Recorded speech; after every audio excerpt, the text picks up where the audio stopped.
Lewis Hamilton has just announced his comeback to Mercedes right after the Singapore Grand Prix. Want to know the real reason behind this shocking move? Stay until the end and I'll explain everything. Subscribe to stay informed about the latest Formula One news. After months of suffocating tension, quiet resentment, and an avalanche of whispered rumors that rippled through every corner of the paddock, the impossible has happened. Lewis Hamilton has officially walked away from Ferrari. The fairy tale that began with flashing cameras and a chorus of praise has ended in silence, in bitterness, in the kind of chaos that Formula One rarely witnesses up close. The seven-time world champion, the man who dared to wear red and chase immortality with the Scuderia, has abandoned Maranello just after the Singapore Grand Prix, leaving behind confusion, disbelief, and a trail of emotional wreckage. What was once described as a marriage of legends became a slow-motion implosion, poisoned by mistrust, internal politics, and a collapse of faith between driver and team. Behind the carefully worded statements, the diplomatic smiles, and the photos of forced unity, there lies a story drenched in ego, frustration, and betrayal, a story that only a few people inside the Ferrari garage truly know. Those who worked closest to Hamilton describe a man who arrived at Ferrari filled with optimism, focus, and determination. He believed he could change the team's culture, modernize its philosophy, and bring back the spirit of dominance that the Tifosi had long been craving. But by mid-season, that belief had turned into quiet disillusionment. What began as minor differences over strategy soon grew into a deep philosophical rift between Hamilton, Charles Leclerc, and team principal Frédéric Vasseur. The first cracks appeared after Monza, a race that was meant to celebrate Ferrari's pride but ended up exposing its internal fractures. According to several engineers, Hamilton felt betrayed by the team's decision-making during the Italian Grand Prix. He questioned their pit stop calls repeatedly, sensing that his side of the garage was being sidelined in favor of Leclerc, the golden boy of the Tifosi. During the race, Hamilton's tone over the radio changed. It wasn't anger, it was disbelief. "Are we doing this again?" he reportedly asked in a restrained voice, masking a storm brewing beneath. When the checkered flag fell, and Leclerc stood ahead of him before an ocean of red flags and roaring fans, Hamilton's expression said everything. The post-race debrief turned into a confrontation that people still whisper about in the corridors of Maranello. Engineers avoided eye contact. Voices rose. Hamilton accused certain members of playing games with data and withholding crucial telemetry. He felt deliberately undermined, humiliated even, by the very people who had promised him respect and transparency. Leclerc, who had long felt overshadowed by Hamilton's global stardom, decided to face him head-on. It happened in the team's hospitality suite, a private area that quickly became a battlefield. Leclerc, visibly furious, told Hamilton to stop acting like he owned the place, accusing him of trying to manipulate the narrative and turn the media against the team. Hamilton, calm but visibly tense, replied that he had earned every ounce of respect through sweat, discipline, and championships. He reminded Leclerc that Ferrari had courted him, begged him to bring leadership, only to tie his hands once he arrived. The shouting grew louder. Plates clattered to the floor. According to one source, Vasseur had to physically intervene, standing between them, demanding silence. The moment he stepped away, the damage was done. The partnership between Hamilton and Leclerc had shattered beyond repair. From that day forward, Ferrari was no longer united. The once legendary family atmosphere turned icy and divided. Two factions emerged within the team, one loyal to Leclerc, the homegrown hero, and another quietly sympathetic to Hamilton's complaints about outdated systems, poor communication, and political games. Meetings that used to be filled with technical focus turned into silent standoffs. Engineers exchanged data less freely. Hamilton's communication with his race engineer, Riccardo Adami, became minimal and robotic. Gone was the warmth, the laughter, the energy that had marked his early days in red. Now there was only obligation, formality, and a sense of being trapped in an environment that refused to evolve. A Ferrari staff member later admitted, "You could see it in his eyes, he was done." He'd already mentally left.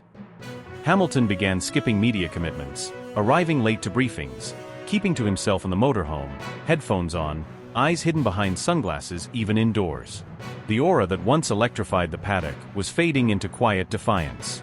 Then came Singapore, the race that turned the simmering tension into an irreversible explosion.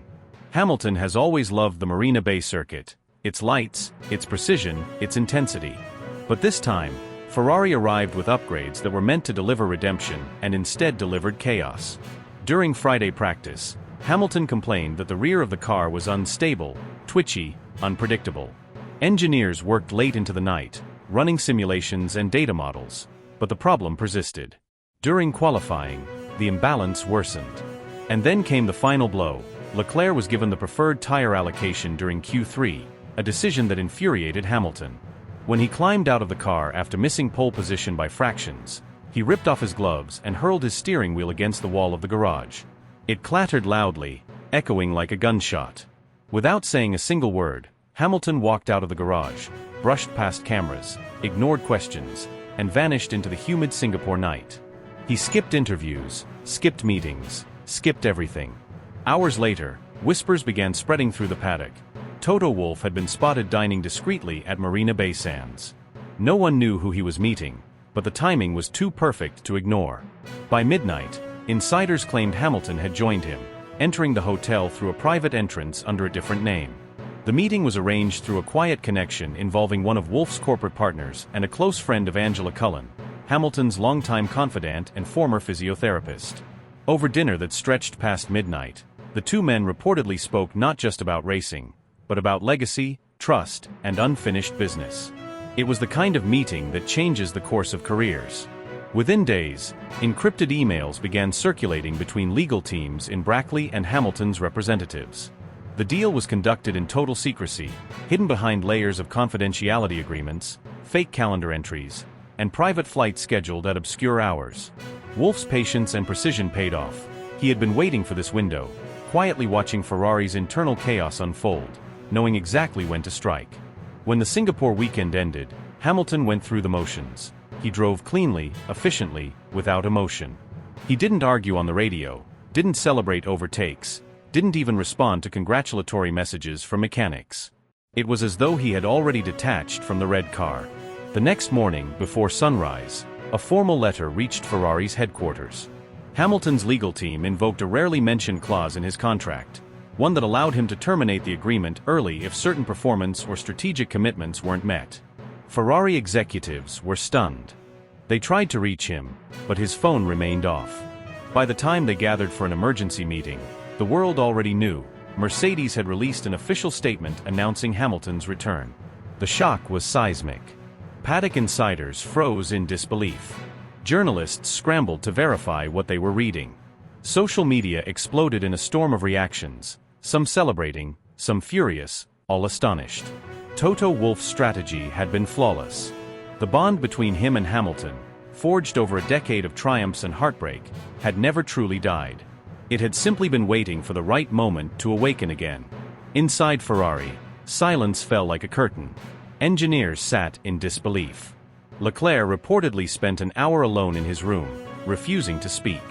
Vasseur faced the cameras the next day, trying to smile, insisting that the team moves forward, but everyone in the paddock knew Ferrari had been wounded, deeply and publicly.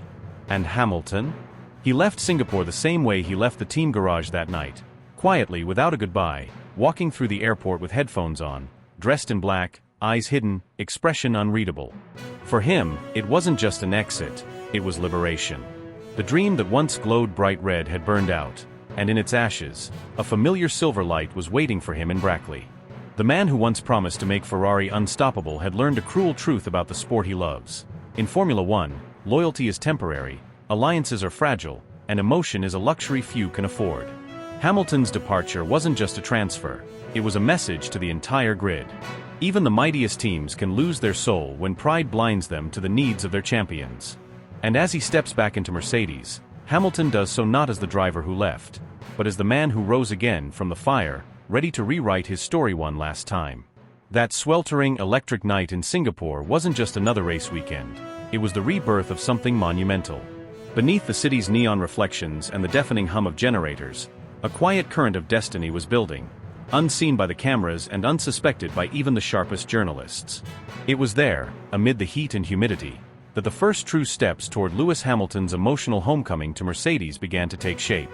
Behind the glamour and the noise, two men who had defined an era, Lewis Hamilton and Toto Wolff, were preparing to realign their paths once again. The bond between them had never truly broken. It had simply gone silent for a while, buried under politics, disappointment, and the weight of red over silver. Even after Hamilton's stunning move to Ferrari, Wolff had never fully accepted the loss. Friends close to the Austrian boss say he continued to check in with Hamilton sporadically.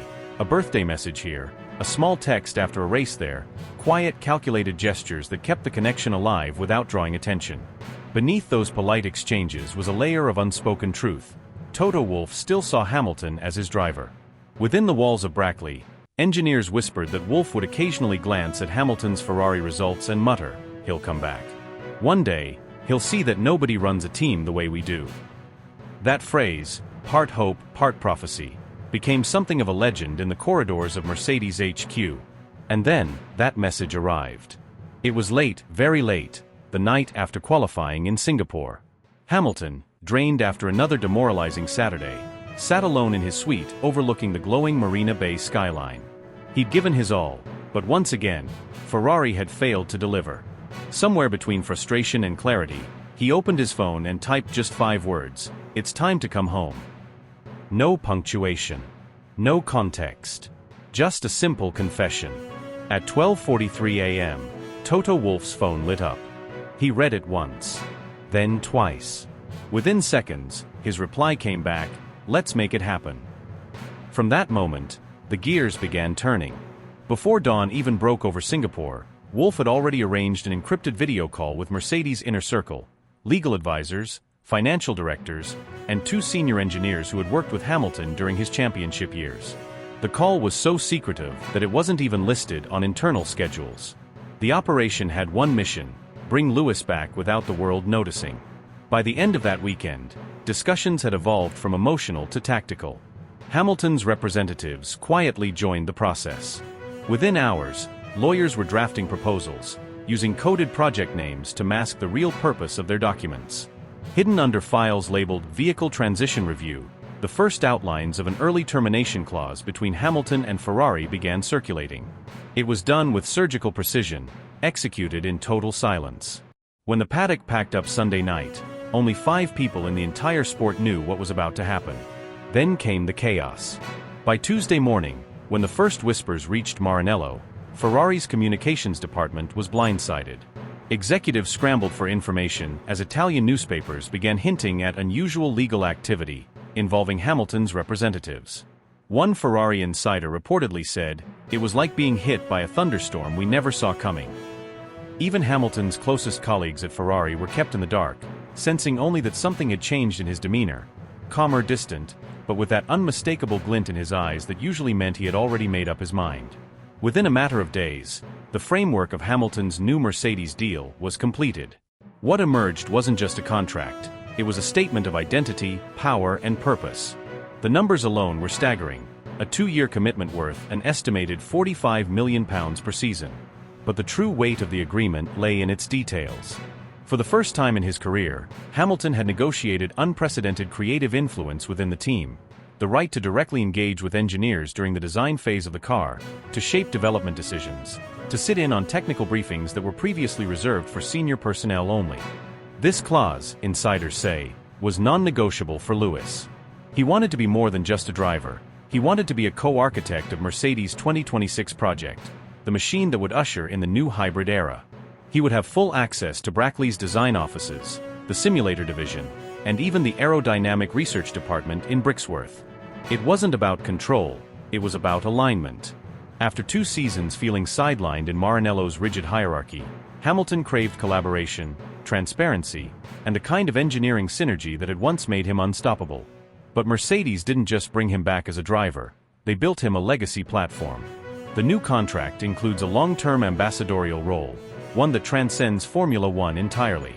Hamilton will become a key figure in Mercedes-Benz global sustainability and electric mobility initiatives, aligning perfectly with his off-track passions.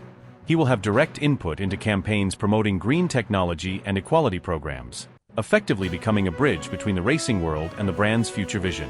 It doesn't stop there. The agreement also leaves the door open for a post-retirement chapter within the Mercedes ecosystem, possibly in Formula E, perhaps even in a mentorship capacity for young drivers under the Mercedes Junior program. There are discussions of a Hamilton Performance Academy, a concept that could one day carry his name and train the next generation of world champions. It's an empire in the making, a legacy project disguised as a comeback. When the news finally leaked, the paddock erupted. Journalists swarmed, analysts speculated, and fans went into meltdown. But behind the noise, inside Brackley, the mood was something different: electric, emotional, and deeply personal. Engineers began referring to the internal initiative as Project Phoenix, a nod to the mythical bird reborn from ashes. To them, this wasn't just a signing. It was a resurrection. Wolff, ever the master of composure, played his part perfectly. When reporters pressed him in the following race, he smiled faintly and said, "You never stop believing in family." The quote spread like wildfire, and within hours, Mercedes' social media channels were flooded with nostalgic footage of Hamilton's greatest moments in silver. The championships, the battles, the triumphs. For fans, it felt like history correcting itself. For Hamilton, it was a spiritual homecoming. What makes this story so magnetic isn't just the scale of the deal or the secrecy surrounding it.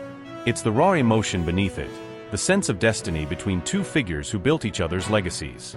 Hamilton's Ferrari chapter had been glamorous but lonely. He'd carried the red colors with dignity, but the machinery never matched his ambition. At Mercedes, he had not just a car, but a family, a culture that understood how to channel his complexity into brilliance. This reunion isn't about nostalgia.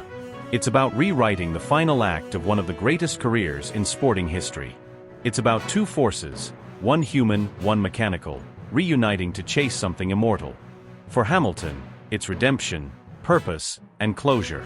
For Wolff, it's vindication, the realization of a belief he never abandoned. When Lewis Hamilton walks back into the Brackley headquarters for the first time as a returning driver, every eye will be watching. Every mechanic, every engineer, every junior recruit will feel that surge of emotion, the echo of a legend walking among them again. The walls that once celebrated his victories will now witness his rebirth. And in that moment, under the quiet hum of machinery and the cold glow of fluorescent light, one thing will become crystal clear: he never truly left. He was always coming home. What truly left the entire Formula One world speechless wasn't just the shocking news of Toto Wolff's decision to bring Lewis Hamilton back to Mercedes. It was the hidden price behind that masterstroke. Behind the carefully crafted press statements and rehearsed smiles, there was turmoil inside Brackley. The bold resurrection plan, the emotional homecoming everyone would soon celebrate, came with a sacrifice that few expected. One of the brightest rising stars in Mercedes' system, young Kimi Antonelli, the Italian sensation many had called the future of the Silver Arrows, was suddenly pushed aside. For months, the entire paddock had whispered his name with reverence, hailing him as the next generational talent, the heir to Hamilton's throne. But within the walls of the Mercedes factory, the tone was far more cautious. Doubt, frustration, and quiet disappointment had begun to replace the early excitement. People close to the simulator program started to notice a shift. Engineers who had initially praised Antonelli's precision began whispering about inconsistencies. Toto Wolff, usually calm and composed, was reportedly growing restless. The young prodigy, though undoubtedly talented, was struggling to master the complex behavior of the 2025 Mercedes prototype. Every test run seemed to expose a new weakness: braking inconsistencies, throttle hesitation, and difficulty in interpreting the car's evolving aerodynamic feedback. While these mistakes were typical for someone so young, Mercedes wasn't in a position to nurture potential. They needed results. In a world where milliseconds separate triumph from failure, even the smallest lack of confidence can unravel an empire. During simulator sessions in Brackley, insiders described tense silences after Antonelli's runs. Telemetry data revealed erratic patterns, delayed throttle response in traction zones, oversteer corrections in mid-corner phases, and several miscommunications with his engineers during live data analysis. One senior source summed it up bluntly: "He's brilliant, but raw. Too raw for what Toto needs right now." The breaking point came after a series of private test sessions at Silverstone and Imola. On a day meant to evaluate the new hybrid energy recovery system, Antonelli reportedly spun the car twice in a single afternoon. The second spin, while minor, caused damage to an early version of the floor, halting an entire aerodynamic data-gathering run. Engineers were furious, but Wolff's silence spoke louder than any reprimand. According to one witness, he simply stood with his arms crossed, eyes fixed on the garage monitors, saying nothing. But those who know him understood what that silence meant. Wolff doesn't need to raise his voice. His disappointment fills the room like a storm about to break. From that day, his confidence in Antonelli started to waver. Despite the teenager's undeniable promise, Wolff realized that he couldn't afford another gamble. Mercedes had already suffered through seasons of inconsistency and internal instability. Sponsors were impatient, fans were restless, and the once mighty empire of Brackley had begun to lose its aura of invincibility. The board in Stuttgart was quietly demanding a resurgence, and Wolff knew that emotional attachment to a young talent wouldn't save his team's reputation. The decision that followed was ruthless but calculated. Antonelli would not debut in 2026 as originally planned. Instead, he would be reassigned to a developmental and reserve position, continuing to work under Mick Schumacher's guidance while refining his craft in the shadows. "It's not punishment," an insider explained. "It's protection. Toto doesn't want to burn him out too soon. But he needs someone who can lead now." That someone, as Wolff soon realized, could only be one man, Lewis Hamilton. The same man who had once brought Mercedes unprecedented glory. The same man who had left under a cloud of frustration, feeling ignored and alienated. Bringing him back was more than a strategic move, it was an act of redemption. When Hamilton heard that Wolff was considering replacing Antonelli with him, his response surprised everyone. Instead of celebrating or viewing the young Italian as a rival, he told Toto something that changed the tone of their entire conversation. "I don't want to replace him, Toto. I want to help him grow." Those words carried weight, the kind that reminded Wolff why he had once trusted Hamilton with everything. The two men, both scarred by their past separation but bound by shared history, shook hands in silence. In that moment, years of tension dissolved. It wasn't just a deal, it was a rebirth. Sources close to the negotiations described the Wolff-Hamilton meetings as emotionally charged, brutally honest, and deeply human. Their first serious talk took place in Monaco, away from cameras and media speculation. For nearly 6 hours, they spoke openly about everything.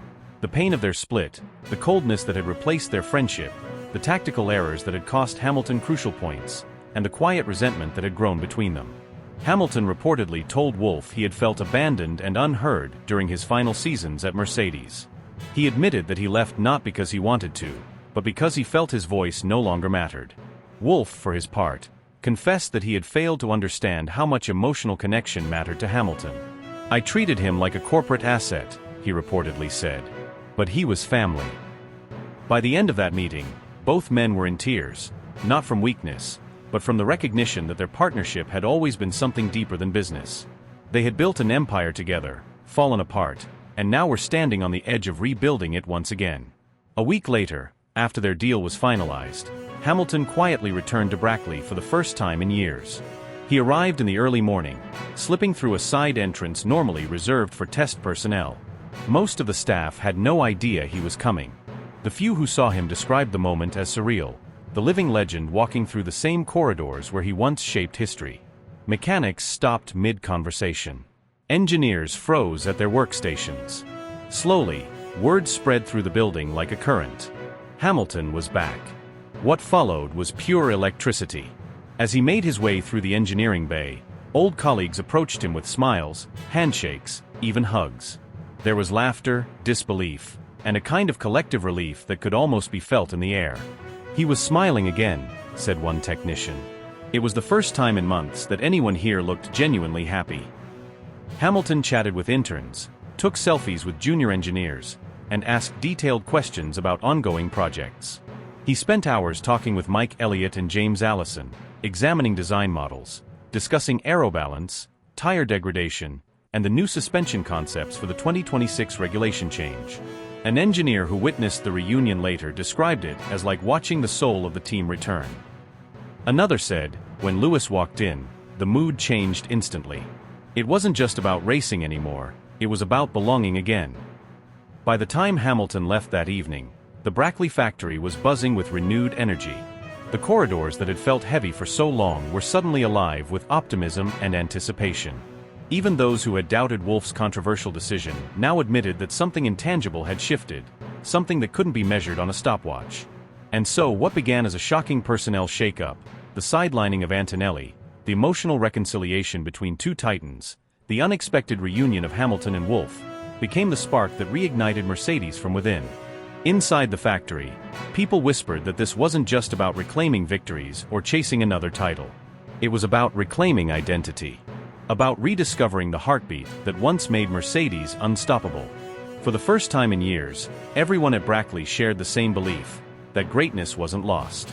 It had simply been waiting for the right moment, and the right man to return. When Hamilton walked through that door, one engineer summed it up perfectly: it felt like the family was home again. Ferrari has fallen into a state of pure turmoil, a deep internal storm that has shaken Maranello to its very core. Behind the glimmering red facade that symbolizes decades of racing glory, there's now only unease, mistrust, and bitter silence. The atmosphere that once thrived on passion and precision has turned cold, fragile, and divided. The leadership crisis has reached new depths. Fred Vasseur is reportedly standing on the edge, surrounded by chaos he can no longer contain. The pressure on him from the Ferrari board is immense, unrelenting, and personal. Sources close to the team whisper that John Elkann himself has stepped in directly, something that almost never happens unless the situation is catastrophic. According to several insiders, Elkann personally called Lewis Hamilton in an attempt to understand the sudden seismic shift in his attitude, hoping perhaps to calm things down or to find a way back from the brink. But what he received in return wasn't dialogue. It was a wall of ice. Hamilton's response, according to those familiar with the exchange, was brutally short, precise, and stripped of all emotion. The tone alone told the entire story, a cold, calculated detachment that left Elkann speechless on the other end of the line. No explanations, no soft landings, no second chances. It was the sound of a door being shut forever. One insider described Elkann's reaction as stunned silence, realizing in that moment that the connection Ferrari fought so hard to build had just evaporated.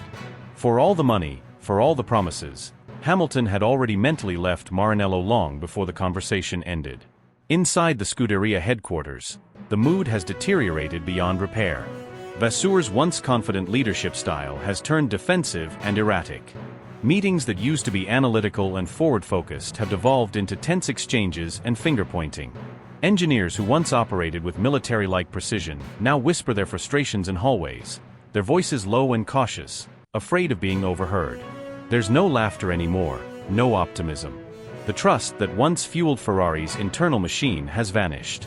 The betrayal cuts deep, especially for those who dedicated endless hours of development to tailor the next-generation power unit to Hamilton's exact driving style. One senior figure, visibly bitter, reportedly said, "We designed a car for his hands, and now those hands are back in Brackley." That sentiment, repeated across the technical department, has turned into quiet fury. The feeling that Mercedes will benefit from insights born in Maranello haunts the team. Every discussion now feels like an interrogation. Every email is double-checked. Ferrari, the team of passion, now lives under an invisible cloud of suspicion. Engineers who once dreamed of reviving Ferrari's golden age now find themselves questioning their future. The once bustling design offices, filled with chatter and excitement, have turned eerily silent. The only sounds now are the hum of computers and the echo of frustration. Charles Leclerc, always measured in public, has been fighting his own storm behind closed doors. Outwardly, he smiles for cameras, speaks calmly, and insists the team remains united. But those close to him paint a very different picture. In private, Leclerc is said to be seething, frustrated beyond words, and quietly furious about how the entire saga unfolded. To his closest friends in Monaco, he reportedly vented, saying, "This is what happens when you bring drama instead of discipline." His voice, they said, carried exhaustion, not just anger. He had fought to build stability, to turn Ferrari into a team capable of consistent excellence, and now all of that progress feels like it's been undone by chaos and ego. Leclerc feels betrayed, not only by Hamilton's sudden departure, but also by the leadership that allowed the situation to spiral out of control. The promises that once inspired him now ring hollow. Ferrari's dream project, the one that was supposed to restore the Scuderia to its glory days, has turned into a nightmare. For the first time, Leclerc is reportedly questioning his long-term future with a team he once saw as his destiny. The weight on his shoulders has become unbearable, carrying a fractured team through uncertainty while knowing that their rivals, led by his former teammate, are about to surge forward with renewed power. Within the walls of Maranello, morale has collapsed to near zero. The legendary factory cafeteria, once a place of laughter and camaraderie, now feels like a funeral hall. Conversations are minimal, smiles are forced, and everyone avoids eye contact. The atmosphere is suffocating. Several longtime engineers, veterans who've been through decades of ups and downs, have reportedly started reaching out to rival teams, including Aston Martin, Red Bull, and even the newly rising Audi program. Quiet messages are being exchanged, NDAs signed, and exits quietly planned. Ferrari's internal structure, once a fortress of tradition and loyalty, is slowly cracking apart. Meanwhile, over in Brackley, the mood couldn't be more different. The moment Hamilton's return became official, it was as if someone flipped a switch and reignited the entire Mercedes organization. What had been a team slowly rebuilding from disappointment suddenly came roaring back to life. The corridors buzz with energy, and the smiles are real. People who've been at Mercedes for years describe it as the old magic returning. The spark that once made Mercedes untouchable has reignited. When Hamilton walked through the factory doors for the first time since his departure, the reaction was nothing short of cinematic. The crowd of engineers, mechanics, and designers who gathered to see him return broke into spontaneous applause that echoed through the entire facility. Some were even emotional, realizing that history was being rewritten right before their eyes. Hamilton, in his trademark calm but commanding style, smiled, nodded to his team, and reportedly said, "Let's finish what we started." That single sentence spread across social media like wildfire, instantly becoming a rallying cry for fans and staff alike. In the simulator room, Hamilton wasted no time.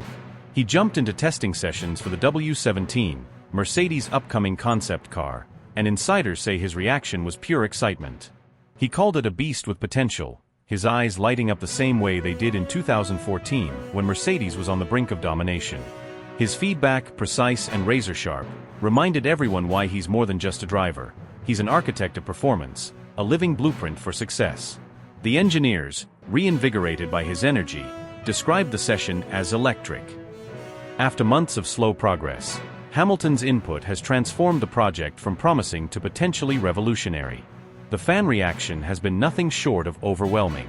Across X, Instagram, and TikTok, hashtags like #TheKingIsHome, #OneLastDance, and #BackToSilver have dominated global trends. Emotional videos of his past victories, intertwined with new edits of his return, are flooding timelines everywhere. Fans are celebrating like it's 2014 again, and even those who once doubted Mercedes now admit the comeback feels legendary. To them, this isn't just a signing. It's the rebirth of an era, a moment that redefines Formula One history. Toto Wolff, the mastermind behind Mercedes' empire, is said to be quietly overjoyed. In private conversations with senior figures, Wolff's tone has been deeply emotional. "This isn't just about winning races again," he reportedly said. "It's about finishing the story properly." For him, Hamilton's return is about closure, about rewriting the ending to a partnership that defined modern F1. Their mutual respect and bond run deeper than business. It's trust built through glory and heartbreak alike.